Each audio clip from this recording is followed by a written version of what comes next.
aquel tiempo dijo Jesús a sus discípulos: Yo soy la verdadera vid y mi Padre es el labrador. A todo sarmiento que no da fruto en mí lo arranca, y a todo el que da fruto lo poda para que dé más fruto. Vosotros ya estáis limpios por la palabra que os he hablado. Permaneced en mí y yo en vosotros. Como el sarmiento no puede dar fruto por sí si no permanece en la vid, así tampoco vosotros si no permanecéis en mí. Yo soy la vid, vosotros los sarmientos. El que permanece en mí y yo en él, ese da fruto abundante, porque sin mí no podéis hacer nada. Al que no permanece en mí lo tiran fuera como el sarmiento y se seca. Luego los recogen y los echan al fuego y arden. Si permanecéis en mí y mis palabras permanecen en vosotros, pedid lo que deseáis y se realizará. Con esto recibe gloria mi Padre, con que deis fruto abundante. Así seréis discípulos míos. Palabra del Señor. Gloria a ti, Señor Jesús. Hay una enseñanza fundamental en este Evangelio que acabo de leer. Y luego hay al menos dos detalles que merece la pena también comentar. La enseñanza principal es, lo dice Jesús, sin mí no podéis hacer nada.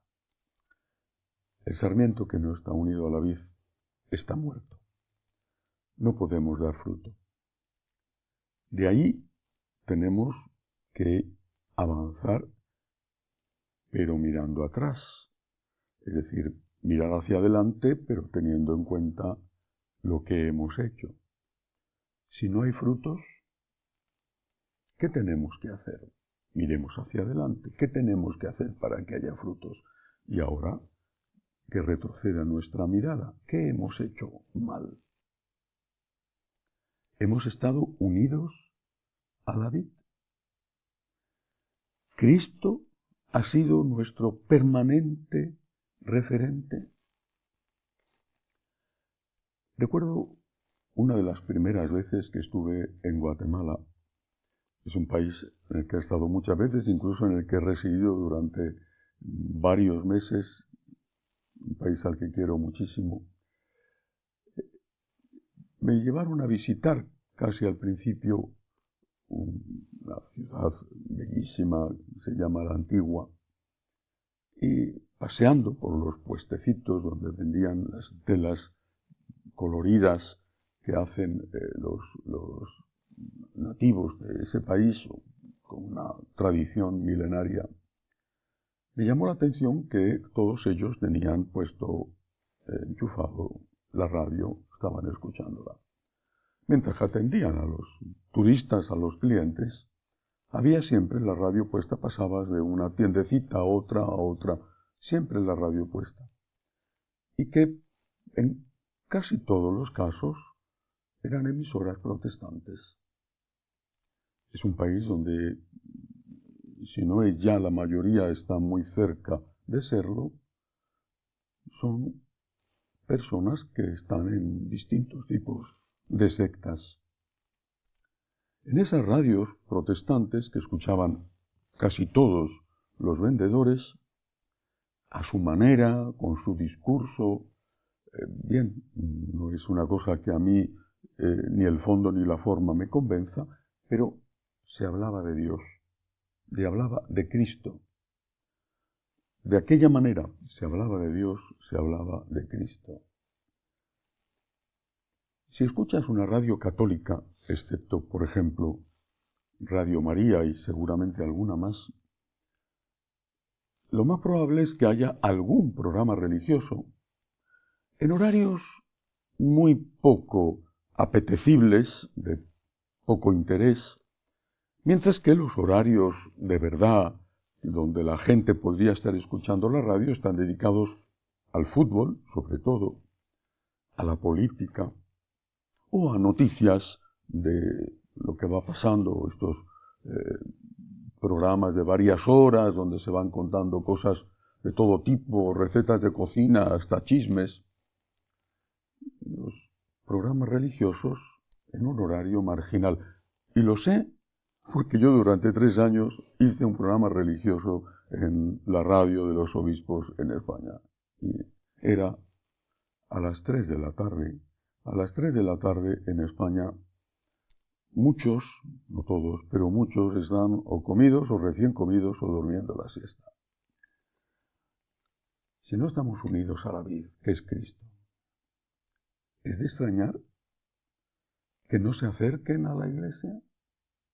Si nuestro mensaje principal, no digo que tenga que ser el único, pero si nuestro mensaje principal no es Cristo, su enseñanza, su amor infinito, su misericordia, la vida eterna, si nuestro mensaje principal es otro, bueno, no de cosas malas, esto no se hace, afortunadamente no se enseñan cosas malas, pero es otro, el clima o la doctrina social o las causas ecológicas,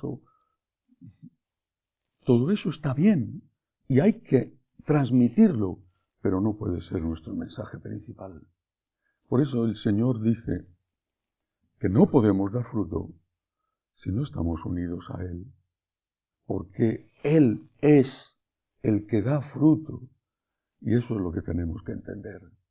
No somos nosotros, es Él el que da el fruto, aunque sea a través nuestro. Pensemos entonces en el futuro, mirando hacia atrás. ¿En qué nos hemos equivocado? ¿Por qué tienen éxito las sectas? ¿Por qué? Es que no hay nadie que haga un examen de conciencia verdadero y sincero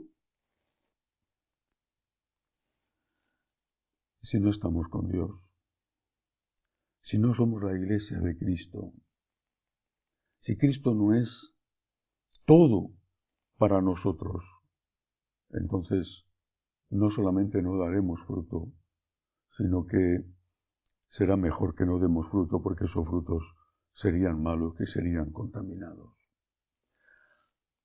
2 detalles que me parecen importantes tener en cuenta. Primero,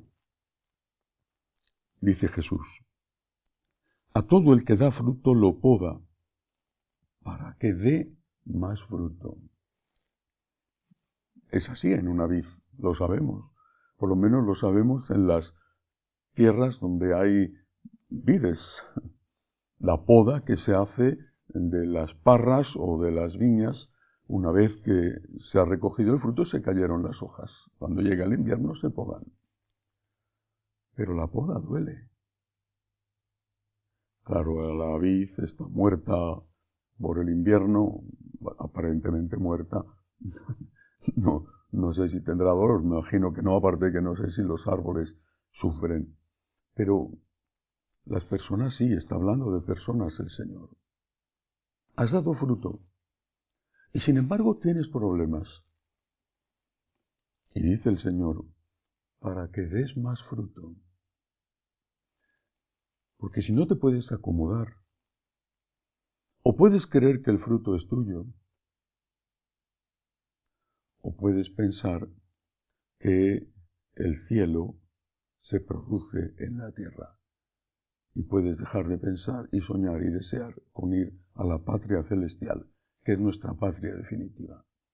Para que des más fruto, el Señor te poda. Por ejemplo, con una enfermedad. Para que seas testigo de cómo un católico vive también una enfermedad, o la muerte de un ser querido, o un problema económico, o una situación familiar difícil, o un problema en tu país. ¿Cómo vive un católico? ¿Vive al margen, inmune a todo tipo de dificultad? Es que yo soy católico, es que yo voy a misa, es que yo cumplo, por ejemplo, con la limosna o con mis deberes profesionales y familiares. Entonces ya no voy a enfermar, no voy a envejecer, no voy a perder nunca el trabajo, no voy a tener nunca un problema con un jefe, nunca voy a tener un problema en mi familia. Mi país va a ser siempre maravilloso. ¿En qué mundo de sueños vives? Eres católico, intenta ser un buen católico, nunca lo somos lo suficiente. Y enfermas, y envejeces, y mueren tus amigos o tu familia hasta que te toque a ti. Y tu país tiene problemas probablemente igual que si tú no fueras católico, probablemente. Es ahí, con esas podas de cada día, donde tú tienes que ser testigo. ¿Cómo ama un católico? ¿Cómo sufre un católico? ¿Cómo ayuda a un católico? ¿Cómo afronta la vejez, la enfermedad, las crisis familiares, los problemas con los hijos? ¿Cómo lo hace un católico? Esas son las podas que el Señor permite al católico, al que da fruto, para que dé más fruto y sea su testigo en medio del mundo, para que puedan decir los que nos ven, mirad cómo se aman, mirad cómo aman. Otra enseñanza que viene también en este texto, dice Jesús: vosotros ya estáis limpios por la palabra que os he hablado. Permaneced en mí y yo en vosotros. La palabra limpia, dice Jesús. La palabra purifica. Pero, ¿quién es la palabra? La palabra es Él. Él es no solo el mensajero, sino el mensaje. Escuchar la palabra de Dios y no llevarla a la práctica no nos limpia. Escuchar la palabra, acoger la palabra, intentar al máximo de nuestras fuerzas poner en práctica la palabra, eso nos limpia. De ahí la importancia de la palabra, de ahí la importancia del mensaje. El mensajero es Cristo, pero el mensaje también es Cristo.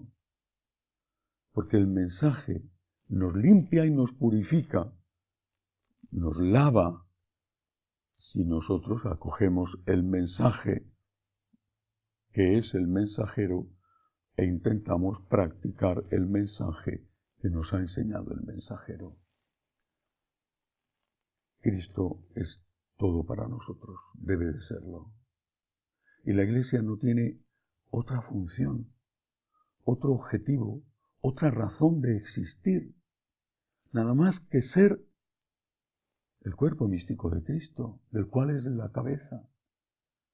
Nada más que estar aquí en la tierra para dar gloria a Dios. Es decir, para dar de comer al hambriento también, que eso es dar gloria a Dios, claro. Pero para dar gloria a Dios, para llevar a los hombres el mensaje, la palabra de Cristo. Llevar Dios, Cristo a los hombres y llevar los hombres a Cristo. Todo lo demás, incluso aunque sea importante, es siempre secundario. Si perdemos de vista que Cristo es la vid y nosotros, si no estamos unidos a Él, no somos nada, entonces nos encontraremos con lo que está pasando, que no hay frutos. Que así sea.